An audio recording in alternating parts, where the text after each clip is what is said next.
তো যথারীতি ওনার স্ত্রী একটু টুকটাক কাজে বেরিয়েছিলেন, তা আমাকে সন্ধ্যাবেলা ফোন করেন 7:30টার সময়, যে এরকম ফোন করছি, আজকে তো ফেরার কথা ছিল, 8টা 8:30টার মধ্যে ঢুকে পড়ে, তো আজকে ফোনের সুইচ অফ বলছে, আমি কিছু বুঝতে পারছি না।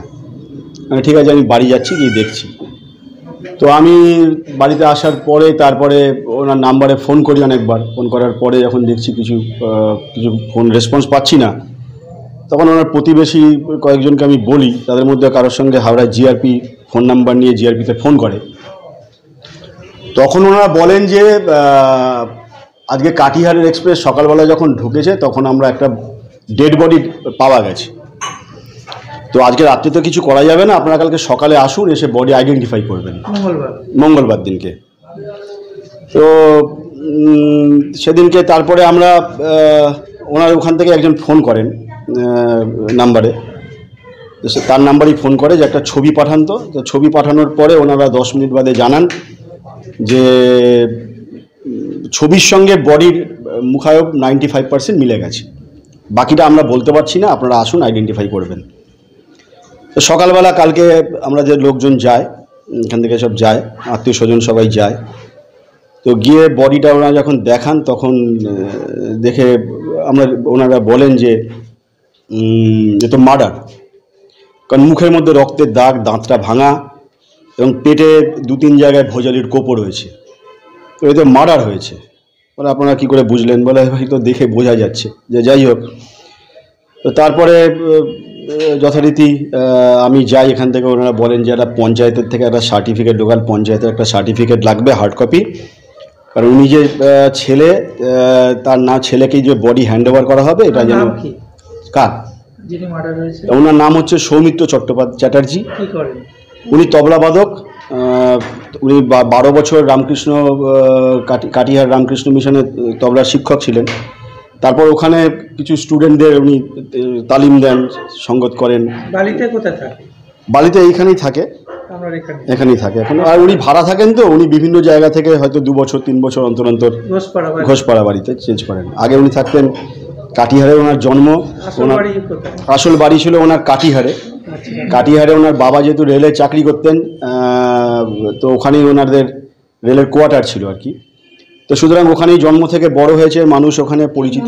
কেন এই খুন সেটা বলতে পারছি না, কারণ আপনার পকেটে যে মোবাইল ফোনটা ছিল খুব দামি ফোন ছিল না, ওটা প্রায় 8 থেকে 10 হাজার টাকার একটা রেডমি ফোন ছিল। টাকা পয়সা ছিল ব্যাগের মধ্যে 1010 টাকা ছিল। আর তার সঙ্গে ডকুমেন্টস ছিল হচ্ছে আপনার ব্যাংকের পাসবই ছিল, Aadhaar card original, PAN card original, ATM card এবং সঙ্গে চেক বইটাও ছিল। ট্রেনের মধ্যে এরকম একটা যাত্রী সুরক্ষা তো প্রশ্ন উঠছে যে একদম একদম একদম কি হতে পারে। কিন্তু আগে উনি যতবার এই ট্রেনে এসছেন উনি কিন্তু বলেছিলেন যে আরপিএফ থাকে ট্রেনে এবং ব্যান্ডেলে নেমে যায়। তো সেদিনকে হয়তো কেউ ছিল না, এই সুযোগটাই হয়তো দুষ্কৃতীরা নিয়েছে, হয়তো ছিনতাইবাজ।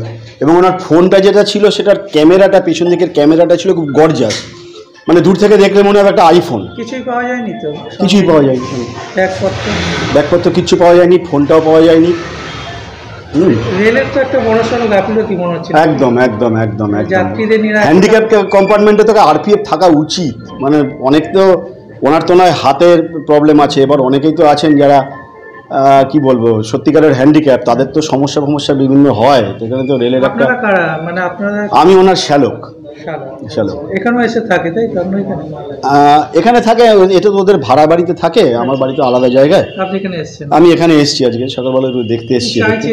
যাত্রী সুরক্ষা নিয়ে তো এবার তো চিন্তায় পড়ে, একদম একদম চিন্তায় পড়ে গেছি। আমরা চাই অপরাধী ধরা পড়ুক এবং ওনার সমস্ত যে ডকুমেন্টসগুলো হারিয়েছে, মোবাইল ফোনটা তো শুরু করে ওনার ব্যাংকের পাসবই, ওনার ওপরই পুরো সংসারটা ডিপেন্ডেন্ট ছিলেন। এবার এই ব্যাংকে, ওনার বাড়িতে ওয়াইফ আছে আর একটা ছেলে 24 বছর বয়স, কোনো কাজকর্ম এখনো কিছু পাইনি, বিসিএ করেছে, বিসিএ করে কোনো ক্যাম্পাসিং হয়নি। আমার নাম ইন্দ্রজিৎ ভট্টাচার্য। উনি কাঠিয়ার থেকে সোমবার ট্রেন ধরেছিলেন, কাঠিয়ার হাওড়া এক্সপ্রেস 19 তারিখ। হ্যাঁ 19 তারিখ। হ্যাঁ, তারপরে উনি ট্রেনে উঠে 10টা 15 নাগাদ মাকে ফোন করেছিল ট্রেনে, যে এরকম আমি ট্রেনে উঠে গেছি, বসে গেছি, ট্রেন হয়তো ছাড়বে 10-15 মিনিটের মধ্যে, এবার পরের দিন সকালবেলা 8টার মধ্যেই পৌঁছে যায়। তো এইটুকু কথা মায়ের সাথে হয়েছে। কাঠিয়ারে তার আগে কার একটা বাড়িতে নেমন্তন্ন ছিল, কোন স্টুডেন্ট বা কিছু হবে, ডিটেলস অত জানি না। তো নেমন্তন্ন খেয়ে উনি ট্রেনে উঠেছেন, ঠিক আছে, উঠে মাকে ফোন করেছে। এবার পরের দিন যখন দেখছি আমরা 9টা, 9:30, 10টা বেজে গেছে। হ্যাঁ, প্রত্যেকবার উনি যখন ফেরেন 7টা 8টা বাজেই না, 7টা থেকে 7:30টার মধ্যেই উনি ঘরে ঢুকে যান। কিন্তু যখন দেখছি 9টা, 9:30, 10টা বেজে গেছে, তখনও ঢোকেনি ঘরে, তখন মা ফোন করা শুরু করে, আমিও ফোন করা শুরু করি। দেখছি যে ফোন সুইচ অফ আসছে। এবারে আমরা হয়তো ভেবেছি ফোন টোন হারিয়ে গেছে বা চুরি টুরি হয়ে গেছে, ওই জন্য হয়তো কোনো মানে রেল পুলিশের কাছে হয়তো কমপ্লেন লেখাতে গেছে বা কিছু, ওইসব প্রসেসিংয়ে হয়তো দেরি হচ্ছে, হয়তো 12টা 1টা 2টোর মধ্যে হয়তো বাড়ি চলে আসবে। কিন্তু যখন দেখছি মানে সন্ধ্যে 7টা বেজে গেছে, তখনও পাওয়া যাচ্ছে না, কোনো পাত্তা নেই। এদিকে ফোনও করে যাচ্ছি, ফোন সুইচ অফ কন্টিনিউয়াসলি বলছে। তখন আমি আর আমার এক মাসিকে নিয়ে, ভাইকে নিয়ে নিশ্চিন্দা থানায় গেলাম। তো নিশ্চিন্দা থানায় বলছে ওরা যে দেখুন, এটা তো কোনো রাস্তাঘাটে তো আর কোনো ব্যাপার না যে আমরা থানায়, যদি এটা রাস্তা বাই রোড হতো, উনি গাড়িতে আসছেন, ট্যাক্সিতে আসছেন, তাহলে আমরা আশেপাশে নিয়ারেস্ট থানায় ফোন করে করতে পারতাম। কিন্তু এটা যেহেতু ট্রেনে হয়েছে, এটা পুরোটাই হচ্ছে গিয়ে রেল পুলিশের আন্ডারে। তো আপনি এটাই বেটার হবে, হয় কাঠিয়ার রেল পুলিশে কন্ট্যাক্ট করুন, তা না হলে যেহেতু ট্রেনটা হাওড়ায় আসার কথা, তো আপনি আগে হাওড়ায় কন্ট্যাক্ট করুন, কি ব্যাপার কি বৃত্তান্ত। তারপরে আমার এক দাদা হাওড়ার জিআরপি অফিসের থেকে কি বলে ফোন নাম্বার জোগাড় করেছিল। তো আমি রাত 10টা 10:30টার সময় যে হাওড়া জিআরপিতে ফোন করি। তো তখন বললো যে হ্যাঁ, এরকম একজন ওই কি বলে কাঠিয়ার হাওড়া ট্রেনে, স্পেশাল ট্রেনে একটা ডেড বডি পাওয়া গেছে। ওটা তখন ফোনে অত ডিটেলস দেয়নি। তো বললো আপনারা যদি ভেরিফাই কিছু করতে হয় আমাকে তাহলে একটা ফটো পাঠান হোয়াটসঅ্যাপে, তাহলে আমরা ফেস ম্যাচিং করে বলতে পারি আপনাদের কিছু। তো তখন আমি হোয়াটসঅ্যাপে ওনাদের পাঠালাম 2টো ফটো বাবার। ওনারা তারপরে বললো আমি 10 মিনিট পর ফোন করছি। তো 10 মিনিট পর ফোন করে বললো যে দেখুন, আপনি যে ফটো পাঠালেন তার মধ্যে আমি বলতে পারি 90 থেকে 95% ফেস ম্যাচিং হয়ে গেছে। এবার আমাদের তো রুলসে নেই যে আমরা পুরো প্রথমেই ডাইরেক্ট 100% বলে দিতে পারি না। তো বাকি 5 থেকে 10% এটা উনি কিনা সেটা ভেরিফাই করার জন্য আপনাদের আসতে হবে। হ্যাঁ, তারপরে তো গিয়ে দেখলাম বাবাই মার্ডার হয়েছে একদম, মানে ছুরি দিয়ে পাঁজরের এখানে একটা মেরেছে। বাবার সঙ্গে ফোন ছিল আর ব্যাগ ছিল, মানে যেরকম কলেজের ব্যাগ হয়, ব্যাগে এবার ওনার সব ডকুমেন্টস, পাসবই, আধার, টাকা পয়সা, এভরিথিং। মনে হচ্ছে এটা দুষ্কৃতীদের এই যে নিরাপত্তা কোথায় তাহলে? সেটাই তো, ট্রেনের মধ্যে রিজার্ভেশন কামড়ায়। হ্যাঁ, আর ইভেন আমার বাবা যেহেতু হ্যান্ডিক্যাপ্ট ছিলেন, ওনার তো হ্যান্ডিক্যাপ্ট সার্টিফিকেট ছিল, যার জন্য উনি হ্যান্ডিক্যাপ্ট কোচে উঠতেন। এবার হ্যান্ডিক্যাপ্ট কোচের তো নিয়ম যে ট্রেন যেখান দিয়ে ছাড়ছে, যেখানে পৌঁছচ্ছে, ততক্ষণ একজন না একজন আরপিএফ বা কারুর তো থাকা উচিত, তাই না? সে যদি থাকতো তাহলে তো আজ এই ঘটনাটা ঘটতো না।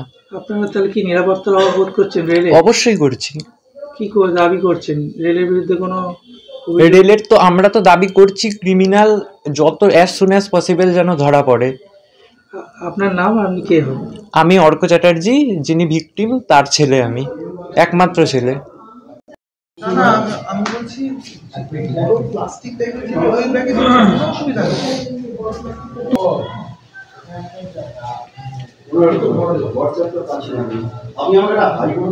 এটা মানে আর এখানে হচ্ছে একদম ছাউনি করা, ওইগুলোতে ছাউনি নেই। ওই ডান দিকে দেখুন কোণে এটা হারমোনিয়াম আছে, কাপড়ে চাপ। পায়া বুঝে যাচ্ছে, ওই তবলা উপর চলে যাবে খাটের উপরে।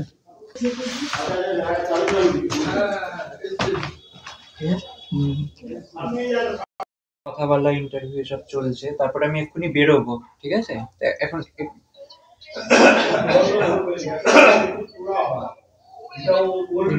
হ্যাঁ, বুঝতে পেরেছি। এই তো সব মিডিয়া থেকে আসছে সবাই, এই যেটা কি